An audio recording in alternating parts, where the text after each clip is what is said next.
Hello and welcome to the Growing Minds podcast. My name is Veinbergs. And I'm Sarah Vahkaria. And we both co-own Psychoeducational Consultants Group here in San Diego and decided that we wanted to start a podcast where we can talk about relevant information in our field that can help families and professionals learn more about neurodiversity and resources in the community that can help their children. And hopefully give you some new ideas, research, and maybe some fun information along the way. All right, we're thrilled today to welcome Dr. Divya Kakaiya as our very first guest on our podcast. And Dr. Divya is a licensed clinical psychologist and a founder of Healthy Within, which is a holistic wellness center in San Diego. With over 30 years of experience, she specializes in helping children, teens, and adults heal from trauma, anxiety, and other challenges using a compassionate mind-body approach. Dr. Kakaiya is especially known for her work with Neurofeedback, a cutting-edge technique that helps support brain health and emotional well-being, particularly for neurodiverse families. She's passionate about combining innovative research and practical tools to empower kids and families. And we're excited to hear her insights and learn more about neurofeedback and how it can make a difference for our families that we work with as well. So we're very excited to have you here. Thank you so much. Thank you so much. Thank you for having me here at your Thank you. inaugural podcast. I know, we're so excited. And, we've been co-sharing office space with Dr. Kakaiya for the last, Almost 3 years. 3 years. Yeah. And it's been amazing.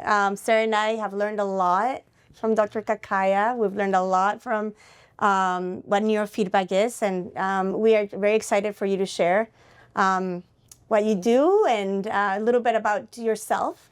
So why don't we start by asking you to share a little bit about yourself, like growing up, where you were born, and then maybe a little bit about your trajectory. Professional trajectory. Yeah, since you get here today. Absolutely. So I was born and raised in Nairobi, Kenya. My background is Indian, and there's a very large Indian population on the east coast of Africa because the west coast of India and east coast of Africa are kind of adjacent to each other. Mm-hmm. So there was so my grandfather is the one who moved to Kenya. So my dad was born there, so we're multi-generational. And I came here specifically to San Diego because the university I went to in Nairobi was an American university, and to graduate from there, you had to come and do your final year here in San Diego. Oh, wow. So that is what brought me out here to San Diego, and I'm never leaving San Diego. Yeah, Because I was at the foothills of Mount Kenya, and then here I am in San Diego, two of the most beautiful cities one could ever live in. So grew up in a very extended, loving Indian family, and I was the first woman in our family to go to university. Wow. And then also the first woman in the family to receive a Ph.D. and do what it is that I do. So wow, amazing. Yeah, tell us about like how your childhood impacted the path that you chose professionally. So I think I was 13 years old when I knew I wanted to be a psychologist.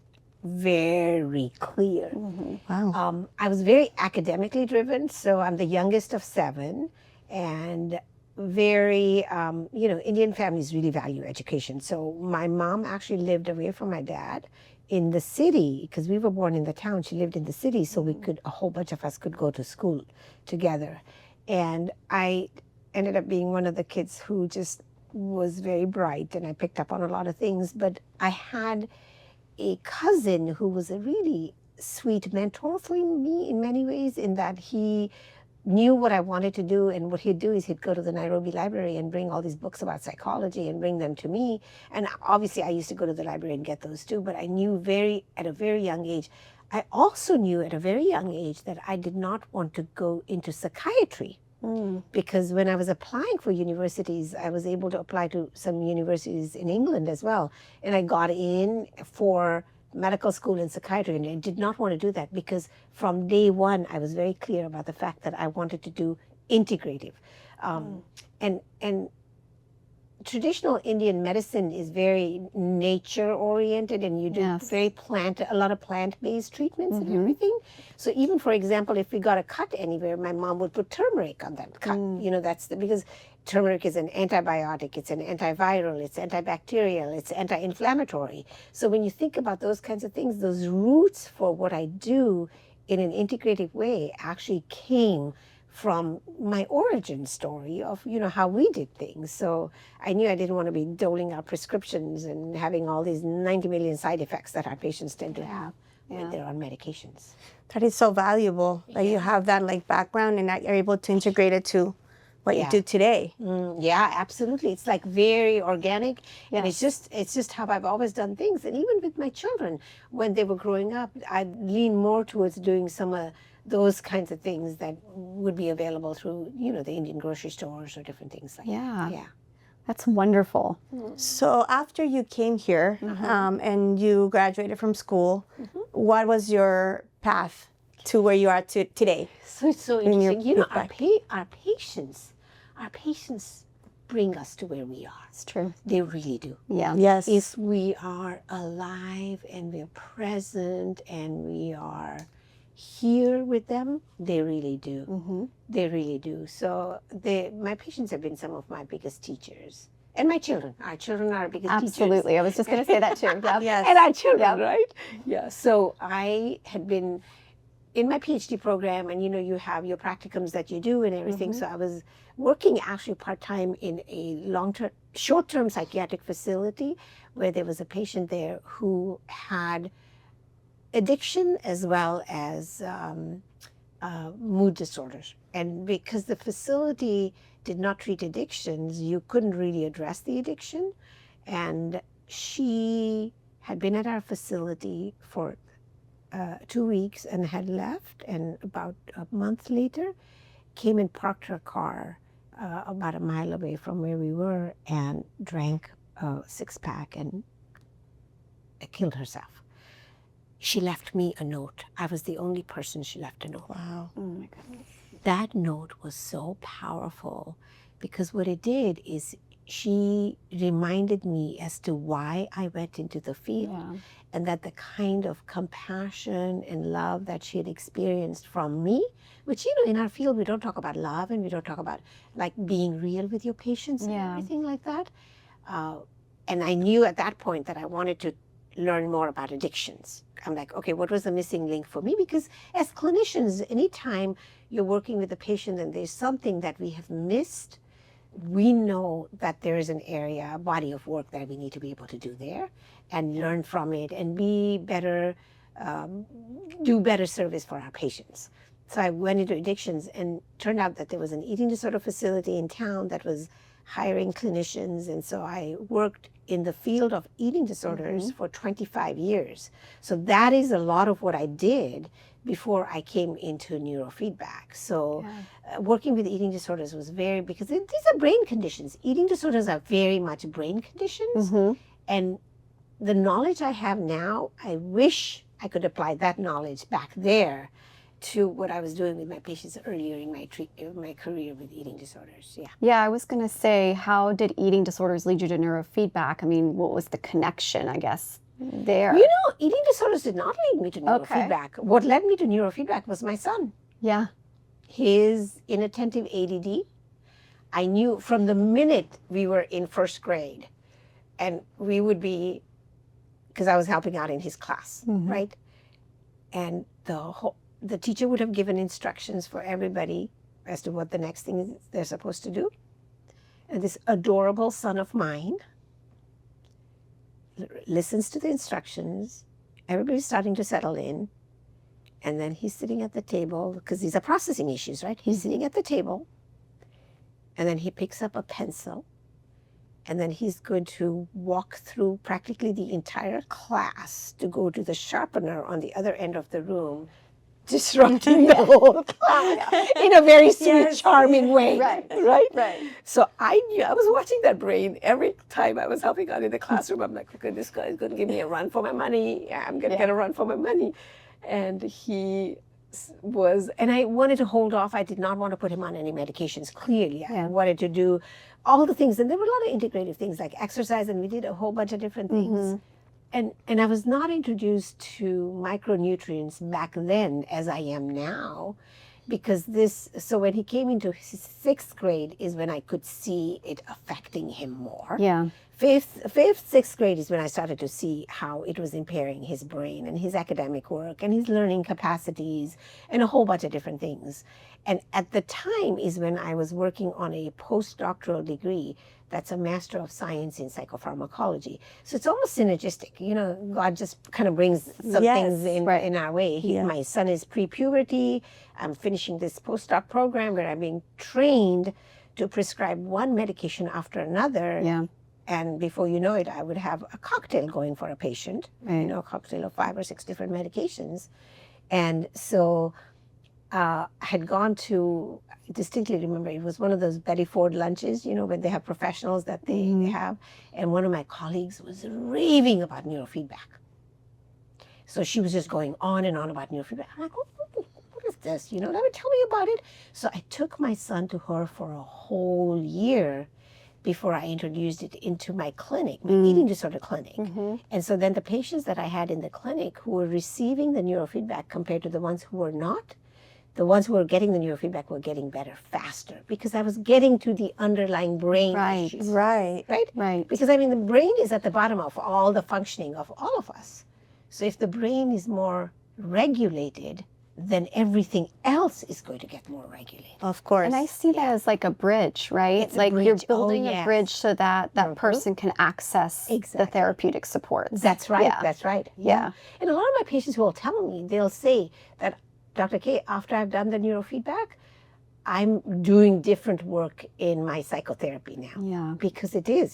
So it complements. Yeah, it complements and it opens up. I think if you think about if there's any lingering cobwebs in the brain, like what neurofeedback does, is it really moves that brain into a state of much more optimum functioning. Yes. So, talking about neurofeedback, can you explain to someone that hasn't heard about neurofeedback what neurofeedback is a little bit more specifically? Yeah. So one of the best ways you can understand neurofeedback is think about it as physical therapy for the brain, right? If you have a sprained ankle, we'll go and do some kind of treatment for that ankle, right? So when we have some challenges in the brain is driven by electrical wiring, okay? So electrical pulses are what drive the brain. When those electrical pulses are off, then what ends up happening is the brain is going to be like dysregulated in some way. So what neurofeedback does, so what I do, there are 8 or 12 different types of neurofeedback systems. So I've used a number of different types, but the ones I have now are the ones I'm very satisfied with. So one of them, I have a machine with 3 of the same type. So what we're doing with neurofeedback is we're using visual, auditory, and tactile feedback to rewire specific regions of the brain. So I do a very, very comprehensive intake. And when I do that comprehensive intake, it allows me to see where the deficiencies in the brain are and what needs to be done differently, like where the challenges are with the brain. So neurofeedback is a type of stimulation of the brain that helps establish better neural pathways in the regions of the brain that I choose based on the protocol that I choose for. And everybody's protocol is individually tailored. There isn't like one standard thing that one does for neurofeedback. It's very individually tailored.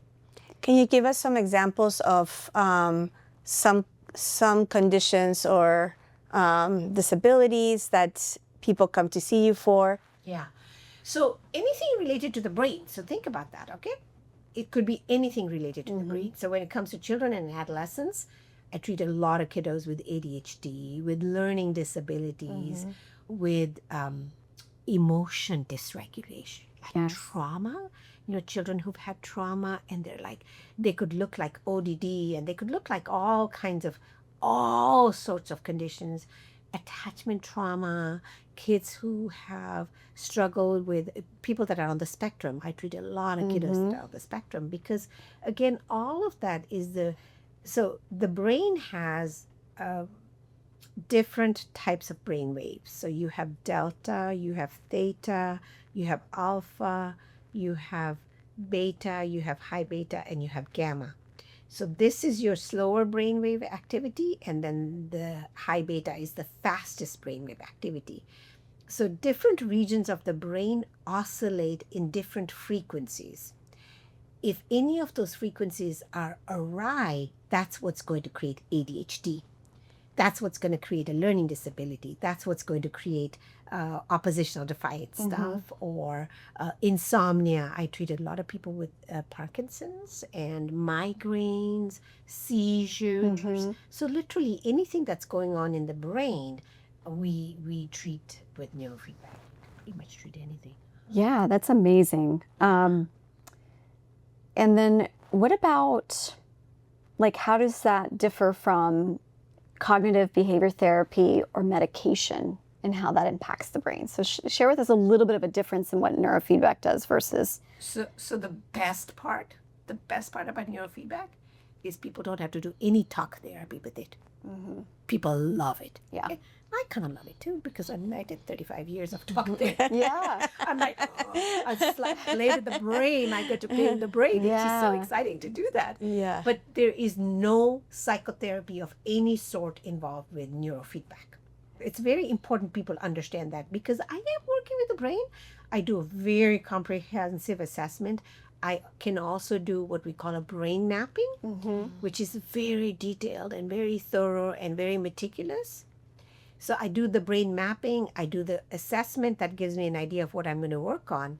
So the way in which it differs from other therapies is that there isn't any part that the patient kind of has to really participate in. Right. Because the way the brain participates, the brain latches on. So I always tell my people, there's a difference between the mind and the brain. So when we get the brain into a better state, then your mind is going to function more optimally. Right. So really, that's a way in which neurofeedback works very successfully because what it does is it regulates the brain so that the mind decides, I think I want to get that closet cleaned today. And I've been putting it off for the last 3 years. Yeah. And boom, before you know it, they get the whole closet cleaned in an afternoon. Right. Wow. And The brain powers up. And I think it's such a great thing because I see a lot of kids come in with this wall up and they do not want to. How many therapists they've been to and it's not been successful and they're on all these medications. And so I think it's wonderful to have another option that kind of reduces that output for them. They don't have to engage in that way, right? And that makes them uncomfortable. They watch movies and the job that when they're watching a movie, we have Netflix, when they're watching a movie, their job is to keep the screen big. Right. And they connect, the brain connects very quickly that when I keep my screen big, my monkey vibrates because as soon as the monkey stops vibrating, because it feels so soothing. Yes. So when it stops vibrating, they're like, oh, I'm not doing something right. So the brain picks up on all that. Then the brain makes the screen big again and it starts vibrating again. So, and meanwhile, the whole time they're just watching a show. Yeah. That's So amazing. It's so, Incorrect. I rarely have patients that complain about coming for neurofeedback. In fact, a lot of my kids are usually running up the stairs before the parent even gets into the waiting room. Yep. Because they're like, okay, I want to get hooked up because they know they will not be able, and I don't prompt them for a lot of words. I work very collaboratively with the parents because the parents are the ones who give me a lot of feedback. Yes. And I get emails from them and they fill things out for me and everything like that. Because with the kids, I just want them to come here. And again, a huge part of my philosophy of treatment is to not have anybody feel like they have a broken brain in any way whatsoever. Because by the time you guys do the testing, by the time they've been to a whole bunch of different learning specialists and all of that, our kids coming and feeling like my brain is crippled in some way. And I really work on having people like move away from that kind of thinking and really recognize that all brains have challenges. Yes. Mine does too. Right. We all have challenges. Right. And every brain benefits from neurofeedback. So OCD doesn't live here and ADD doesn't live here specifically. I mean, I know what areas I'm going to stimulate in order to reduce the OCD Right. and to make the ADD better. But so I really work very hard on making sure that they realize that, hey, right now these are some of the challenges your brain has. And here's something we can do that's going to make your brain fire more efficiently, calm you down emotionally, and then you'll sleep better. And what else do you need? I It's really love that. Yeah, it's like brain gem. Yeah, Brain gym, it's actually. I like to phrase it as that, like you're building a muscle, right? Yeah. And I love the fact, because we're very similar in that Yes. in your philosophies, that we're not looking for something wrong Yeah. with the child. It's about a self-discovery process Yeah. that we are part of. Yes. And it's about just learning more about your brain and how we can make We see where some of the challenges. exactly. Yeah. And the collaboration part, I think, is key for us. It's very Yeah. key that we collaborate with parents and we collaborate with other people that are part of the child's life. Because so I really like the fact that you do share with parents and you do collaborate, because I think that's important. I can be a little bit like anal about it because I want them to like send me emails and I want to know. Right. Right. Because I want that feedback from Right. them. Yeah. That's so important too, because I think so many times things are done in silos with kids. Like they go to a therapist and the family is not a part of it. The parents are not a part of it. But this is it sounds like a whole family kind of It is. systems approach. Yeah. It is. And I think the reason why a lot of parents really like my way of working with them is because they also understand that I've got this extra background knowledge about micronutrients as well. And most of my families that'll come to me come because they've had kids on medications and they don't want to have them on meds, or they've never put them on meds and they don't want to put them on meds, which was my case, right? So the fact that I can suggest maybe some saffron, or I can say, here's this particular supplement, or when you take your omega-3, I want it to be this quality omega-3 and this amount, those kinds of things. So there's a partnership that I think we all work so much better when we work in partnerships. Absolutely. Absolutely. It's better for the child, it's better for the family. So I know we kind of touched on a little bit about medication and side effects and all of that, but what are the risks or side effects associated with neurofeedback? I'm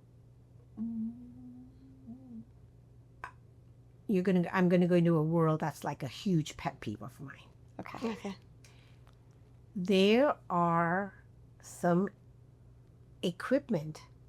pieces of equipment that people are just able to purchase and set up shop. The people that tend to do the most amount of damage to brains are non-clinicians who have purchased some different types of systems and think they can fly solo on their own. When neurofeedback is conducted by a person I've been doing this for 15 years. Yeah. Okay? I go to more than annual. I have regular sessions I do online. We have virtual supervision groups and all kinds of things. I'm constantly learning and relearning. And so when you are seasoned and you also go in a very slow, sophisticated manner with the brain, I tend not to have negative side effects. With my patients, tend not to, because I'd rather start out, because I'm meeting the brain, right? I'm meeting the brain first. Yeah. And I'm going to start out more gingerly and more tenderly until I get a good hold of it. So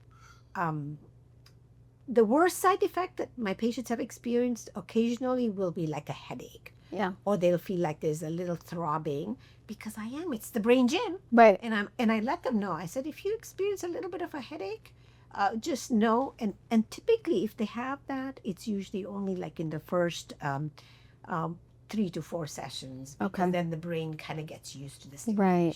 Right. That makes sense. And maybe a little tired or fatigued. They're going to feel tired and they're going to feel fatigued. But I don't consider that a negative side effect, because that is a function of you just having worked your cute little brain off. That's Yes. yeah. Like, you're going to be tired, and I tell all my parents, you make sure your kids are well fed before they come in, and make sure they grab a granola bar or a snack when you leave here, because they'll be very hungry afterwards. Afterwards. Feedback, because our brain uses 20 to 25% of the energy resources we put into our body. The brain is the most metabolically active organ of the body. Wow. Yeah. So you're going to be quite depleted Right. up here. Yeah. Yeah. It's like working out when you go to the gym for your Right. body too. You might be sore, a little bit You'll be sore. And that soreness, that's how I describe it, is you may feel a little bit of a headachy feeling. I've had tons of patients who will, after the first session, will go home and take a 4-hour nap. Oh, wow. And there are people who never nap in the middle of the day. Wow. Because the brain is doing a reset. So I'll let people know you might end up like, and this happens more with my adults, Yeah. not with my children, not so much with the children. That's so interesting. Yeah. Yeah. What is like a typical trajectory for somebody that's coming for the first time with you? How long does it take? How many sessions? How long are the sessions? Good questions. So generally when I do that intake, that usually gives me a really good idea about how many sessions I'm going to go. So I tend to guesstimate, I might say, between like, say, if I have a kid, a child, a pre-puberty / puberty child that's coming in for ADHD, I'll probably go between like maybe 24 to 35 sessions in that range. Barring any other like early developmental trauma, because if somebody's got a lot of early developmental trauma, that's going to add a completely different piece in there, because then what I'll be wanting to do is I'll be wanting to calm that brain down first initially and have it come past the trauma a little bit before I get to the ADHD stuff. So it all kind of depends on what is individually presented for each person. But say it's a, no early trauma, like just pure, simple ADHD, nothing that complicated, could be between like, say, 25 to 35 sessions, could be that. And typically people come 2 times a week for neurofeedback. And I will not, I'm so strict about this, I will not take any patients who cannot come 2 times a week. Because what happens is, as I am rewiring the brain and I'm resetting the brain is kind of naughty. It wants to go back to its old ways of being. And if I do it only just once a week, then what will happen is you won't see the level of progression that you're going to see. And I always tell people that neurofeedback is not like psychotherapy or any of these other treatments. You're not going to be doing this forever. There's a beginning and an end. And so then when we finish, when we come to a good place towards the tail end of the treatment, what I'll start doing is going from 2 times a week to 1 time a week, and then every other week, because I'm weaning the brain off of what I've been doing with it. And what will happen is, once I finish up that one course of treatment, I always let my parents know that let's wait about a year and a half before you come back for some reboot sessions. And my reboot sessions are like maybe 6 to 10 sessions, because then the brain is going to remember right away, oh yeah, I did this work. Oh, I felt so much better. And then those 6 or 8 sessions really set it in for success for the next year and a half.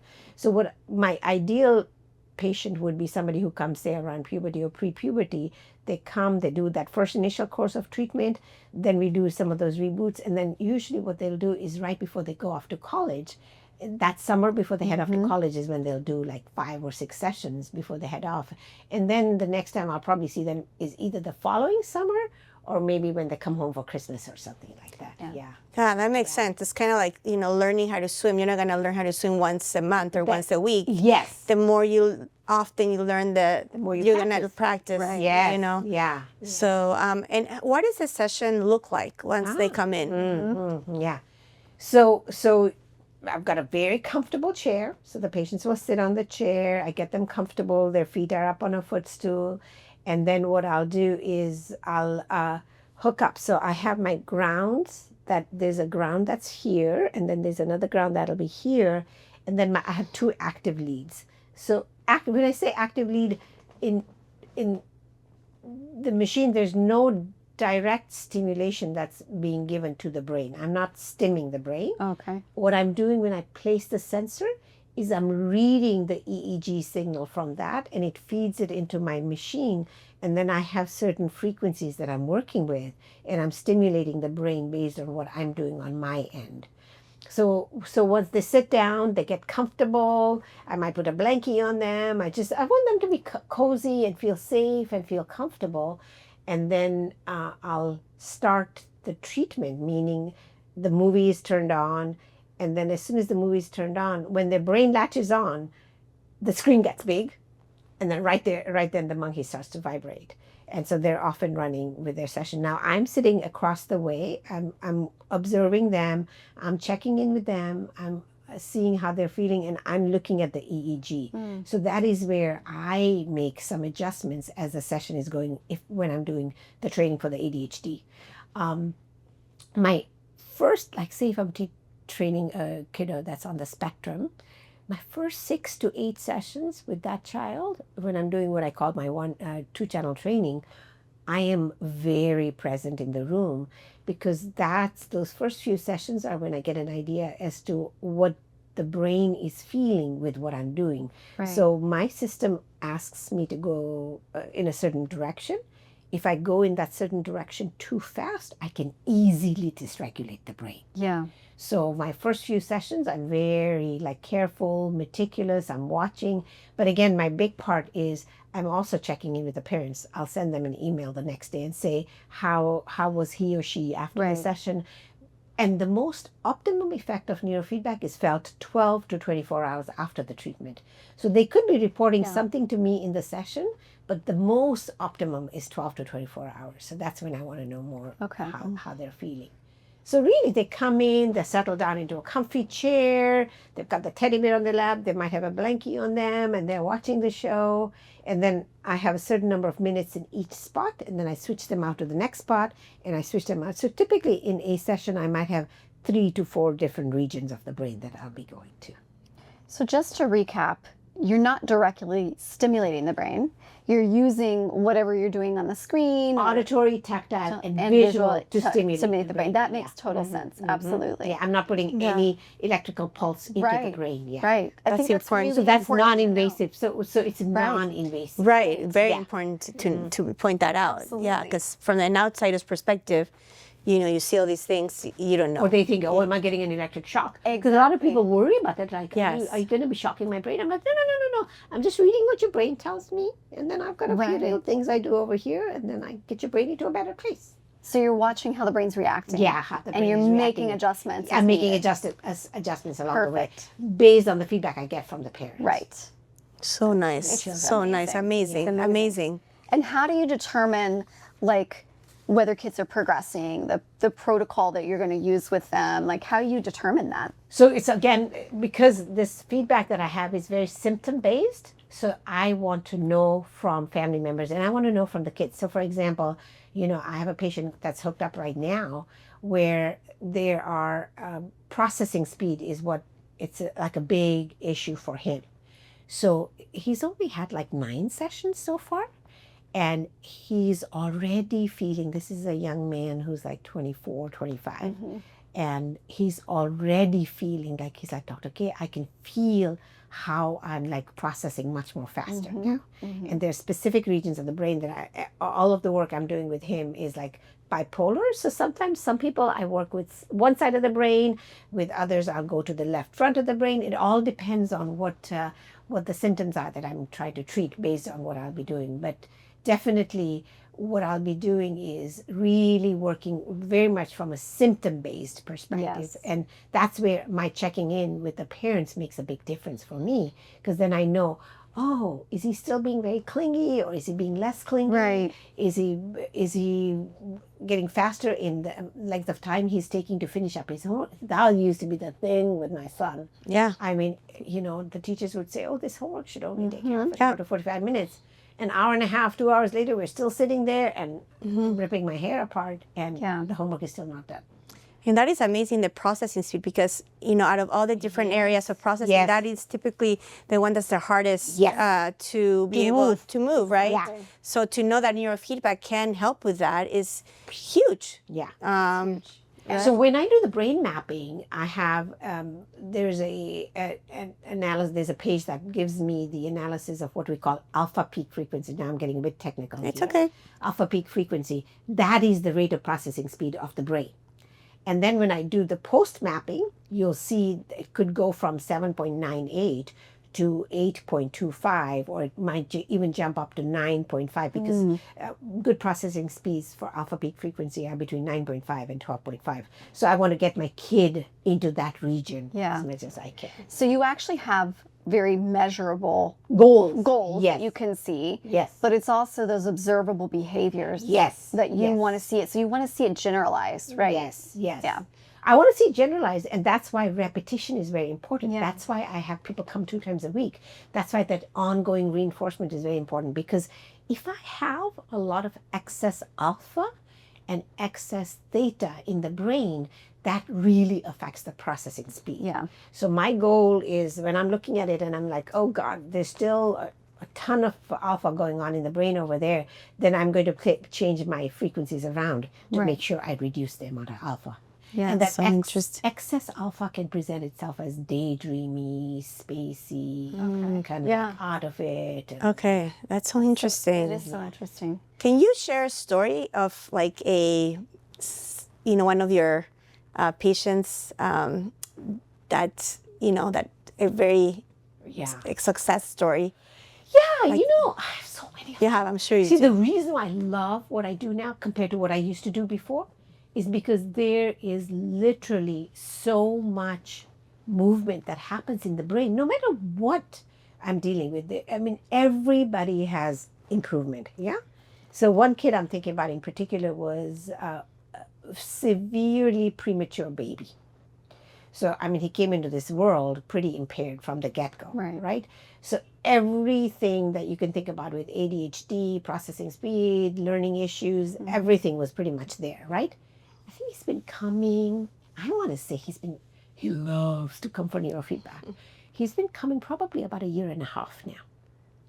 So, and I've done 2 brain maps on him. I'm going to do another one now soon.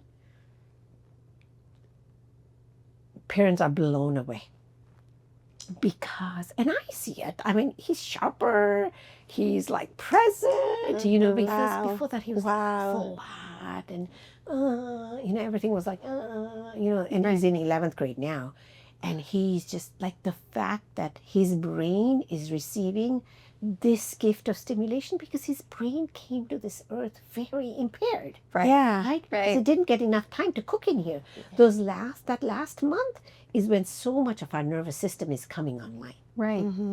So much of it is coming online. So when you have a premature baby, imagine how many of those neural pathways have not been established. So for him, for the first time in high school is when some of these pathways are getting established. Wow. And it's imagine. huge. So Mom was telling me, I said, so you tell me, how is his handwriting? Because it was like, scrawled. So handwriting changes dramatically. Really? Handwriting changes that is dramatically. So interesting. Because that's in your sensory motor strip. Right. And all of the attention issues and, ADHD, sensory issues, all of that is in that sensory strip. So Mom is like, his handwriting are you working on his handwriting? I said, no, the area I'm working on is going to improve his handwriting right away. That makes total complete sense. Yeah, I mean, a lot of kids who work with ADHD have difficulty with handwriting. Yes. And it's not necessarily just a fine motor issue. I do think it's more of the attentional component and like all of that plays into it. Yeah. And the sensory motor rhythm, because that's in the SMR. That's our motor strip. That's our strip that really kind of takes care of a lot of the hand-eye coordination and all that movement and the integration, because there's a lot of integration that starts to happen there. Yeah. So tell me, what does the current research say about the efficacy of neurofeedback with kids with ADHD, anxiety, autism, learning disabilities? Is there a lot of research out there? Ton of research. So what I like to do, one of the big reasons why I have this on pretty much, if you go to my website and you go under any of the conditions I treat, at the bottom of every page, I have this neurofeedback bibliography that people in our field have created with the hundreds of research studies we have with all the different conditions, because I want people to be able to see that this is not quackery or anything like that. This is a very research-based. Granted, we don't have the double-blind studies that we should have, but we have a significant amount of data that has been collected that shows what the positive changes are that come about in the brain as a result of the neurofeedback. So yeah, there's a lot of studies. We've got a ton of, it's evidence-based, it's very research-based. There's studies and they're all easily accessible. And I really like my parents to fight with the insurance companies about that, because here's what the insurance companies do is they tell you, oh, it is an experimental modality. Right. It is not. Any time there's a treatment modality that has been around for 30 years or more, you're no longer allowed to call it experimental. And how long has neurofeedback been around? Over 32 years. There we go. It's been There you over go. 32 years. Yeah. So, but the insurance company, because insurance companies are in the business of denying care. Right. Yes. They're always Right. going to deny, because then Right. that's all the money they can keep in their pocket. Right. So even on my website, under my resources, I've created this beautiful tabulation of what the CPT codes are, what you should ask for, because one of the things that is kind of tragic for us in our field is we did not start hiring lobbies at the beginning of, like, when neurofeedback started coming around. We were innovating, right? Everybody was in the innovation phase, and we were not thinking politically the way Right. American Psychiatric Association, Yeah. different people will think about that. Right. That we need to get those lobbies in DC and get that CPT code authorized for full reimbursement, which is what psychiatrists know how to do really well. Right. Yeah. That's true. That's absolutely So if true. somebody's looking for a provider like that does neurofeedback, what do you recommend they look for to make sure that it's somebody that you're sharing, like that knows what they're doing? And Yes. so what do they need to look at? Ideally, you want to look for people that are BCIA certified. Okay. Okay. BCIA is our organization that does the certification. So when you have somebody who's BCIA certified, they've gotten all the training and they've been vetted by our national organization, right? That's great, You yeah. want to look for that. You want to look at their background. You want to find out, and it's reasonable to ask them, what machines do you use? Where do you go for your training? How often do you go for your training? Who are your mentors? I think consumers should be asking those questions, because if we don't ask those questions, then you end up going to these quacks who have just purchased a machine. I have a couple people that drive all the way from Orange County here to get me to repair their brain because of what some person is doing to them. It's scary. That is really scary. It's very scary.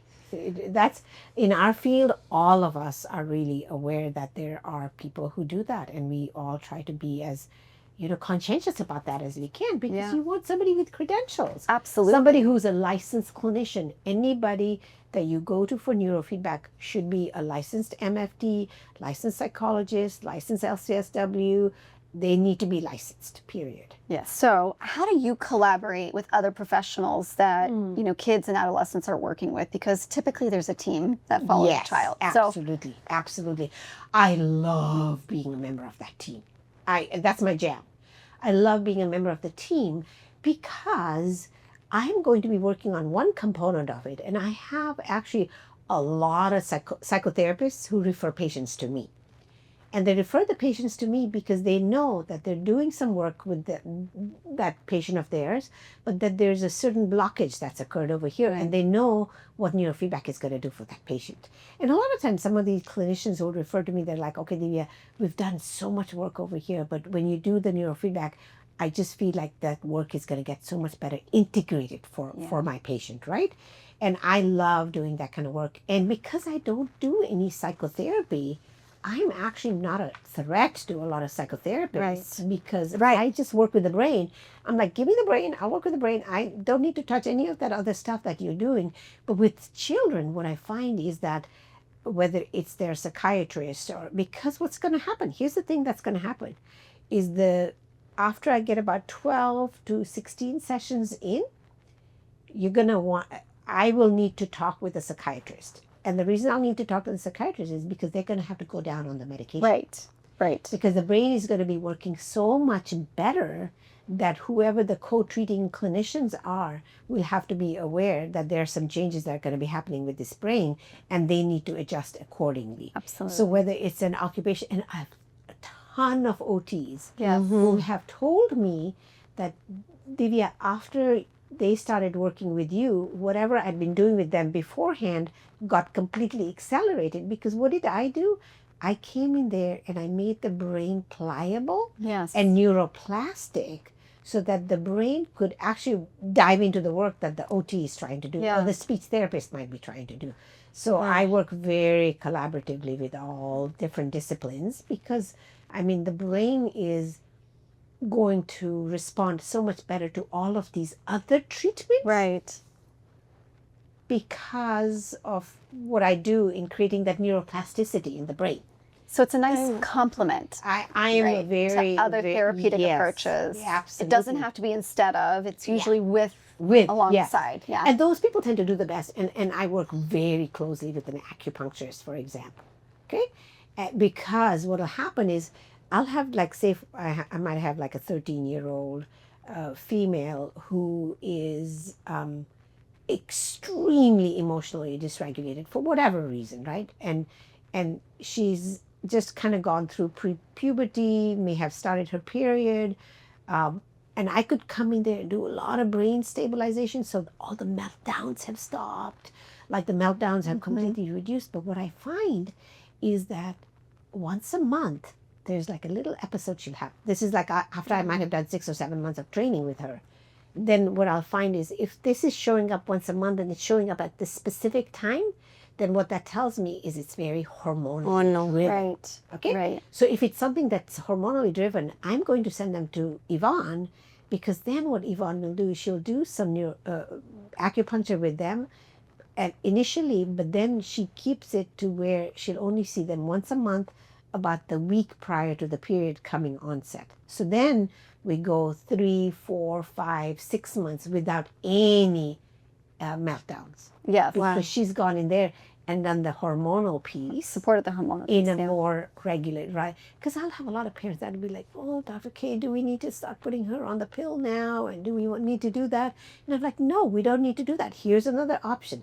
So when you work from an integrative perspective, so I work very closely with naturopathic doctors, Yes. for example. And then, you know, I have a great physician in Del Mar that she just does some very comprehensive testing. So I'm a big believer in not leaving any stone unturned, Yeah. so that we serve our patients in the best possible way. Absolutely. I love the integrative, how you bring Yes, everything yeah, back to that integrative model. Yes, Because yes. it makes complete sense, you We're know? a whole human being. Right. Yeah.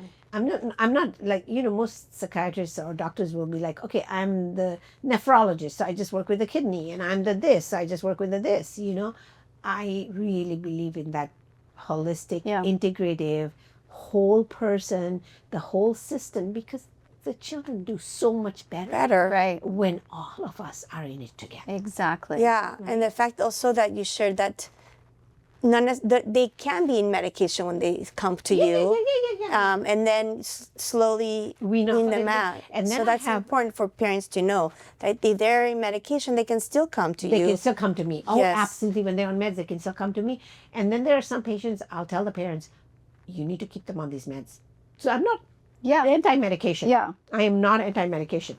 I will be like, I don't think we should go down on this particular medication at all, because when the parent might have tried to take them down, this level of dysregulation or some delusional stuff that would show up or something like that. And there's some conditions that we need to be on medications. Right. So, you know, And you having that background too helps, right? It really Because you understand I that get it's it. I get it. That's amazing. Are there any, emerging technologies or approaches in neurofeedback that you're excited about that you've recently heard about or Oh God, don't tell me. Oh, it's dangerous. No, it's dangerous when you ask me that. No, because I go to my conferences and there's these folks, and to get into that whole system, because remember, if I bring in a new technology here, it's like a whole system. And what I have to do with that system is I have to master learning in that system. Yeah. Before I started my brain maps, I had bought that machine, I think in 2017, and I probably didn't get into starting to do brain maps until maybe 2019, 2020, because I give myself a very long window Yes. of learning any new technology. I'm not one of those that's just going to get the technology and think, oh, I got it. No, because I cannot usurp a brain. The brain is such a tender organ. We can't do that. So there are. I've got my eyes set on one, but I'm not going to go there because 2026 is going to be like, no. Okay. Okay. I get very excited when I go to Wait my and see. conferences. Wait and see. There is one that's in the back. I'm going to ask you a question that is going to be, I don't know if it's going to be easy or hard for you, because you shared with us that since you were really young, you wanted to be a psychologist, which is not very common. Yeah. You know, most people don't know what they want to be when they're that young. Yeah. So the question, not knowing you were going to say that earlier, that I have for you is, if you could have been anything else, not a psychologist and not doing neurofeedback, what would you have chosen? Or what would you like to do? Oh my God. I am so tunnel visioned. I am so in my lane. Yeah. You just love what you do. I'm going to work until my 90s. Yeah. I tell everybody I'm going to work in my 90s because I love what I do. What would I have done? I don't know. You can say, I don't, I can't, because it's in the Sanskrit understanding of our Hinduism. We have a word that we use that's called vasana, V-A-S-A-N-A, and that's sort of what that is the flavor of your personality, right? And so vasanas are something, because we believe in reincarnation, so vasanas are something that come to you over probably multiple birth times. Yes. And so I cannot envision anything other than what I do right now. I love that answer. I love that answer. I can't see myself being a teacher. I can't see myself being an artist. I can't see myself being a musician. I can't see myself being a physicist. Yeah, exactly. I feel like I realize it. Yeah, I love in that. this lifetime. Yeah. I knew that was going to be a hard question, but I'm like, I'll still ask it. I know. I just cannot imagine. Well, then you're in the right place. Yes. I feel Right? so content. I feel We see it. so. I know, and I feel very grateful that this came my way. Yeah. Even more grateful. I mean, I used to love doing what I did with the eating disorders. I was amazing. I love doing what I did, but it is draining, because it is a recurrence. There's a recurring High recurrence. high recurrence. Yeah, so it is kind of draining, and I love doing it. And I cannot ever imagine going away from neurofeedback. Cannot ever imagine moving. That's why this technology question is complicated when you ask me that, because I'm like, oh shit, I really want to go chase that other, and I know which machine it is, and it's not going to be next year. Okay. Well, we'll just We'll keep an eye. We'll keep an eye. But what I did do is I added something new this past year, which is the photobiomodulation. And what does that do? And so that's PBM. I call it PBM, photobiomodulation, because remember, when I treat brains and any brain condition, I regard them as inflammation in the brain. Oh, okay. Yeah. That's my theoretical leaning, is to regard brain conditions as inflammation in the brain. So what I'm going to do is I'm going to do anything and everything I can to reduce the inflammation in the brain. So PBM is infrared light therapy at certain frequencies that reduces the inflammation in the brain. So I'm now going to the mitochondria and really going to the energy centers of the brain and working on improving the functioning of the mitochondria in the brain. So that's a new piece that I've added this year that I feel very content about, and I want to get more solidified in that. Yeah. I add more technology. That makes sense. Because I could have 25 different machines, but the gift is in how the clinician implements. Of that, course. right? And the connection you maintain with your clients as you do the work that you do. Absolutely. The integration with your client of everything you're doing with them, right? All right, so here's the open-ended question. 2026 is going to be the year of decluttering. Decluttering. Decluttering. Absolutely. Decluttering. Yeah. I had gone to an event, and it was a beautiful event, and I tend to keep these lanyards, right? Because I go to certain events, and I had this one drawer where I put those lanyards in, and we were leaving, and I said to her, she's like, oh, I always let them go. And I go, no, I like to keep them. She's like, can you imagine the kind of cleaning up your kids would have to do after you? I went, okay, you know. So that's like ringing in my brain right now. And so decluttering. Decluttering. Yeah. We're feeling that way Really too. good goal We're for feeling that 2022. us We too. are too, absolutely. And okay, another question. If what are 3 things that make you happy?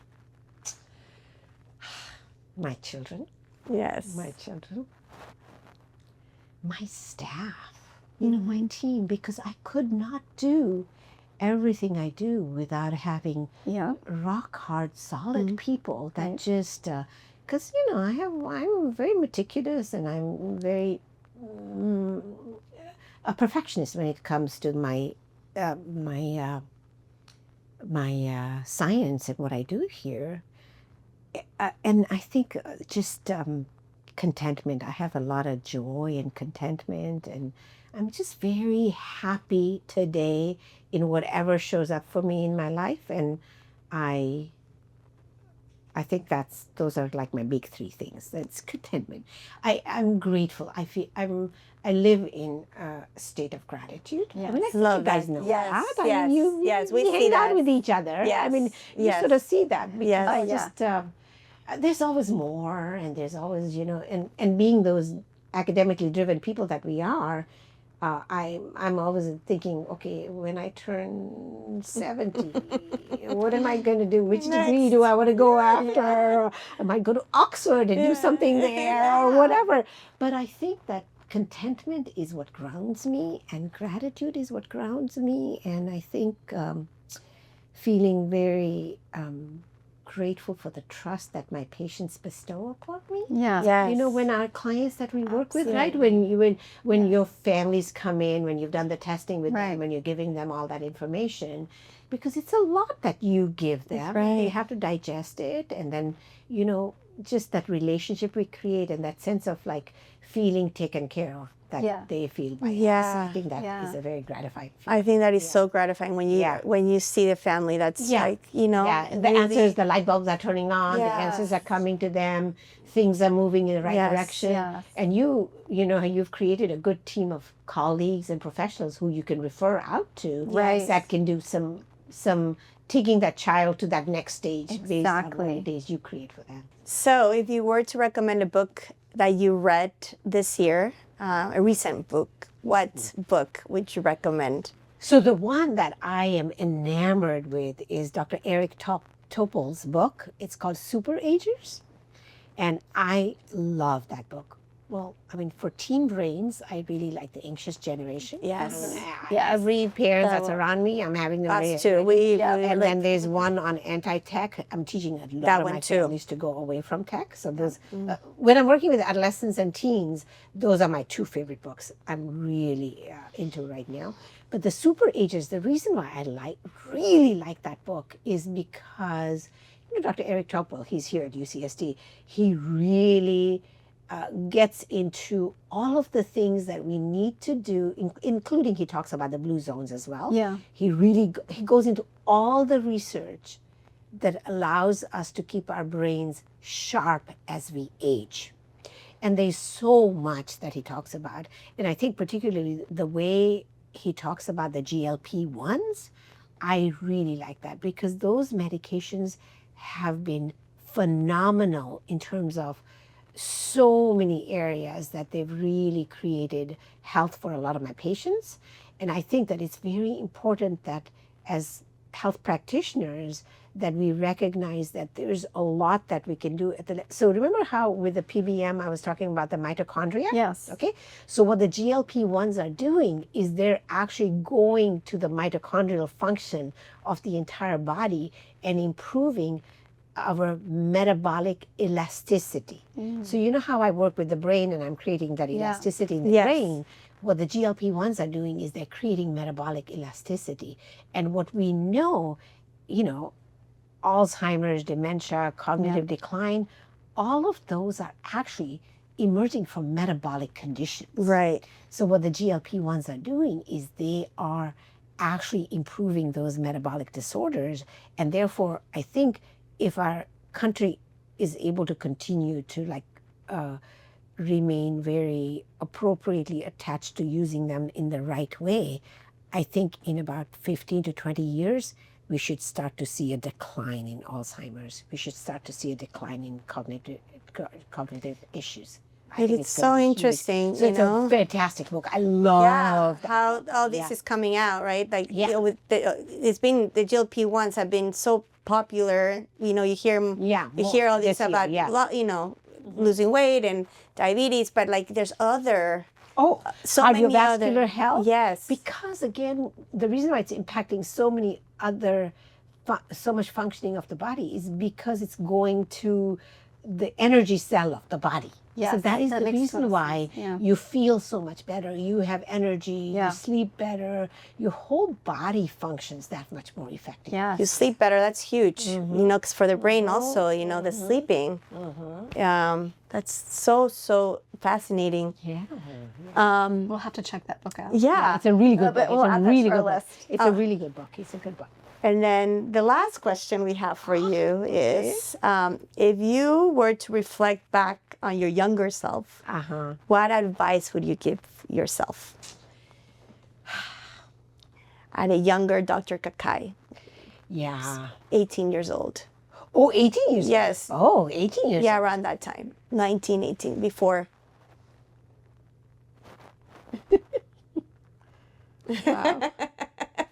I like to give hard questions. I know. You're making me think. Like in any area of my It can life. be anything. area of your Anything. Doesn't have to be professional. Anything. It could be Any anything. area of my life. I think I would probably tell that person to not be so driven about needing to achieve your degrees and the academic this and the academic that. Play more. I think I would tell her to play more. I would probably tell her to dance more. Yeah. Because I took dancing later on, Yeah. but I think I would tell her to dance more. Because I think the dancing would be really fantastic. I think it would be such a good integration of everything, because I Yeah. think it allows you to just like be in your body, because I am very cerebral, right? I Yes. am my head a lot Yes. and everything. So anything that where I would have moved my body more, I think that could have been like Dance that's more. could have I been- love yeah. that. Yeah, I think I would dance. I love that. You know, we should all dance more. I think think so. you know? I really think so. Life right? is too serious at times. You should know, learn I how to know. dance more and laugh more. I right? think so. Dance more, laugh more, but like Yeah, dance. dance. Really I like dance, that. You know? Yeah, absolutely. You feel so Yeah. easy dancing. You're so Salsa, free. bachata. Yes. Well, thank you so much. This has been such an honor. We feel so blessed that you're part of our, you know, everyday Yes. work life, and to have you as, you know, a mentor. We see you as a mentor in many ways. Yeah. So thank you for taking the time. We know you're very busy, and this has been an amazing opportunity. Yes. Thank Thank you. you so much. So much good. Yeah. It was fun. It was really fun. Yeah. I liked it. You know, this is, as you know, this is such a passion project for me with what I do and everything. And I just love the way you both are really incorporating like all avenues that serve the kids you work with in a very significant way. Yeah. I think all our families benefit from that, you know? Yes. They really, really do. We're passionate. Yeah. We love what we do. Yeah. So Thank you. thank you. Thank you. Yes. Yay.